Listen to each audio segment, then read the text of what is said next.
आज हम पढ़ेंगे सामाजिक विषमता एवं बहिष्कार के स्वरूप। तो सर्वप्रथम हम सामाजिक विषमता का अर्थ जानेंगे या सामाजिक विषमता किसे कहते हैं।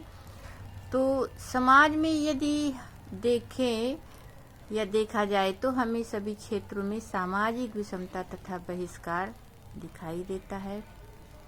सामाजिक विषमता तथा बहिष्कार की प्रकृति क्या होती है? सामाजिक होती है। सामाजिक मतलब क्या कि ये समाज के द्वारा ही इसका निर्माण किया गया है और ये समाज के व्यक्तियों के द्वारा ही मतलब आगे बढ़ता जा रहा है और यह स्थिति के लिए समाज स्वयं जिम्मेदार है। ऐसा नहीं कि कोई दूसरा आके इस कार्य को कर रहा है। जो समाज में व्यक्ति हैं वो स्वयं ही इसके जिम्मेदार हैं, क्योंकि ज़्यादातर जो नियम बनाए जाते हैं वो समाज के द्वारा ही और समाज के व्यक्तियों ने ही बनाए हैं। जैसे कुछ लोगों के पास मूल्यवान संसाधन का दूसरों की अपेक्षा बहुत ज़्यादा होता है और कुछ के पास बिल्कुल भी नहीं होता है, तो हर चीज़ों का अभाव ही अभाव है। किसके पास? जिसके पास बिल्कुल भी नहीं होता है। होता है कि नहीं? तो बस इन्हीं सब चीज़ों का अंतर ही सामाजिक विषमता कहलाता है। कहने का मतलब सीधा सा ये हुआ कि समाज में कुछ व्यक्ति ऐसे होते हैं जो बिल्कुल निम्न होते हैं, मतलब कि गरीब होते हैं, उन जिनके पास कोई साधन नहीं है, न पढ़ने का न रहने का। और कुछ लोगों के पास हर चीज़ होती है, हर संसाधन है, पैसे हैं, समाज में इज्जत है। किसके कारण? पैसे के कारण। तो ऐसा तो है ना कि समाज में जिनके पास पैसा है अगर वो गलत कार्य भी करते हैं तो लोग उन्हें बड़ी इज्जत से देखते हैं, बड़ा उन्हें सम्मान देते हैं। तो जिनके पास पैसे नहीं हैं उनका लोग बिल्कुल सम्मान नहीं करते हैं। तो इसी को हम सामाजिक विषमता कहते हैं। अब चलिए जानते हैं कि सामाजिक स्तरीकरण क्या है। सामाजिक स्तरीकरण क्या है? तो समाज में यह हमें देखने को मिलेगा कि समानता और असमानता दोनों पाई जाती है समाज में। जैसे आयु, लिंग, योग्यता, धन आदि चीजें हैं जो समाज में हमें बिल्कुल एक जैसी नहीं दिखाई पड़ेगी। कुछ न कुछ अंतर जरूर मिलेगा देखने को। और यही असमानता के कारण समाज में विभिन्न वर्ग हमें देखने को मिलते हैं, जैसे उच्च वर्ग, मध्य वर्ग और निम्न वर्ग। तो ये क्या है? जो वर्ग हम देखते हैं, कौन कौन से वर्ग हुए बताओ? उच्च वर्ग, मध्य वर्ग और निम्न वर्ग। तो क्या है? ऊंच नीच की भावना पाई जाती है।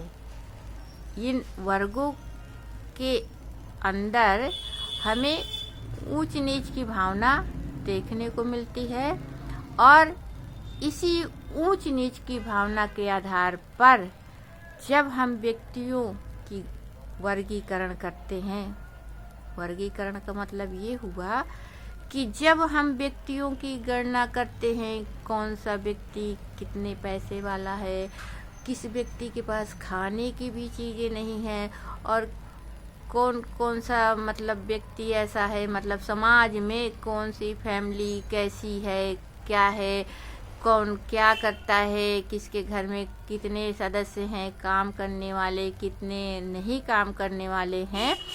तो क्या है? इन्हीं के आधार पर जब वर्गीकरण किया जाता है तो उसमें ऊंच नीच की भावना पाई जाती है। तो इसी को क्या है? सामाजिक स्तरीकरण कहा जाता है। अब नेक्स्ट क्वेश्चन आपका है कि सामाजिक अपवर्जन या बहिष्कार क्या है? सामाजिक अपवर्जन या बहिष्कार वे तौर तरीके हैं जिनके माध्यम से किसी व्यक्ति या समूह को समाज में पूरी तरह से घुलने मिलने से रोका जाता है और अलग भी रखा जाता है। तो सामाजिक बहिष्कार क्या है? अनैच्छिक है और सामाजिक अपवर्जन आकस्मिक रूप से नहीं, इसे व्यवस्थित रूप से किया जाता है। जैसे इसकी व्यवस्था की जाती है कि किसको आगे नहीं बढ़ने देना है, उस व्यक्ति का यदि कार्य पूरा हो रहा है तो उस कार्य को रोका जाएगा। तो ये जो सामाजिक अपवर्जन आकस्मिक रूप से नहीं होता है। जैसे कोई आकस्मिक रूप से कोई कार्य हो जाता है, मतलब अचानक जब क्या होता है, जैसे बगैर मौसम के ही बारिश हो जाती है या कुछ भी और कार्य जब होते हैं, तो ऐसा नहीं है। सामाजिक अपवर्जन आकस्मिक रूप से नहीं बल्कि व्यवस्थित रूप से होता है। जैसे किसी का कुछ करवाना है तो पैसे देके उसका नाम हटवा देना है या और भी कार्य करवाना है, तो ऐसे उसकी व्यवस्था होती है। और यह समाज की संरचनात्मक विशेषता है, मतलब रची हुई चीजें हैं। तथा सामाजिक बहिष्कार क्या है, आपकी इच्छा पर निर्भर होता है कि आप इसका बहिष्कार करें या ना करें, आप इसे अपनाएं या ना अपनाएं। तो इसे हम सामाजिक अपवर्जन या बहिष्कार कहेंगे। अब नेक्स्ट क्वेश्चन है कि आज आदिवासियों से संबंधित बड़े मुद्दे कौन कौन से हैं। आदिवासियों से संबंधित कौन कौन से मुद्दे हैं, तो चलिए जानते हैं आदिवासियों से संबंधित क्या क्या मुद्दे हैं। अब इसका आंसर हुआ कि अनुसूचित जातियों की तरह आज आदिवासियों को भी अनेक समस्याओं का सामना करना पड़ रहा है। आदिवासियों के आर्थिक एवं सामाजिक हालात जनजातियों की अपेक्षा निम्न है। आदिवासी गरीबी और शोषण की परिस्थितियों में अपना गुजर बसर करने के लिए मजबूर हैं। ये आदिवासी जंगलों एवं पहाड़ों पर रहा करते हैं।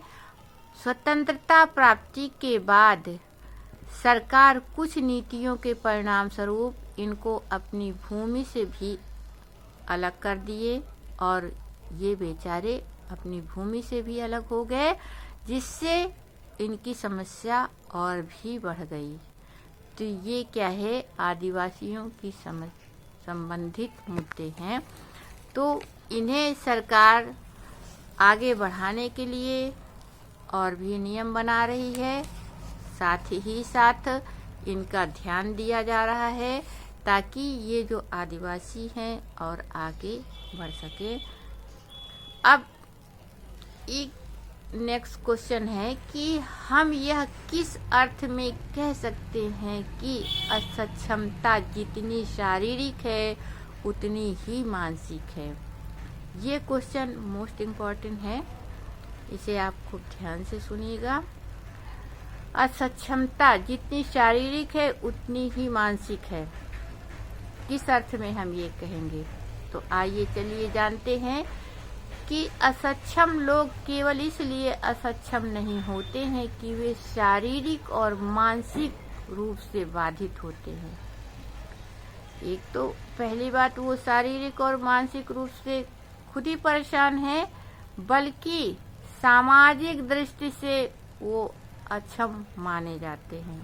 समाज उन्हें इतना गिरा देता है कि उनके अंदर वो भावना दबी रह जाती है और नीचे अपने आप को भी वो बिल्कुल बेकार समझते हैं कि हमें सुनाई नहीं देता, हमें दिखाई नहीं देता है, हम बोल नहीं पाते हैं और बेचारा शब्द कहकर उनका प्रयोग करते हैं। तो समाज में ऐसे व्यक्ति हैं जो शारीरिक और मानसिक रूप से बाधित है, तो उन्हें बल्कि ऊंचा उठाना चाहिए तो वो ऊंचा नहीं उठाते हैं, बल्कि उसको नीचा करते हैं और बार बार बेचारा शब्द कह करके उनकी भावनाओं को ठेस पहुंचाते हैं और उन्हें निम्नता की ओर ले जाते हैं।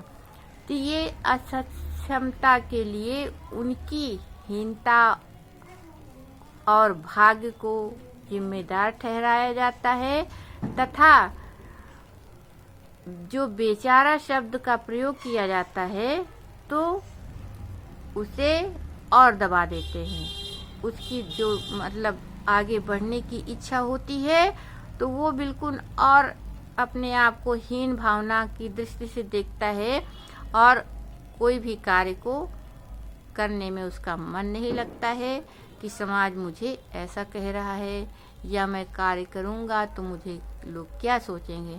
मगर क्या है, अब ऐसा नहीं है।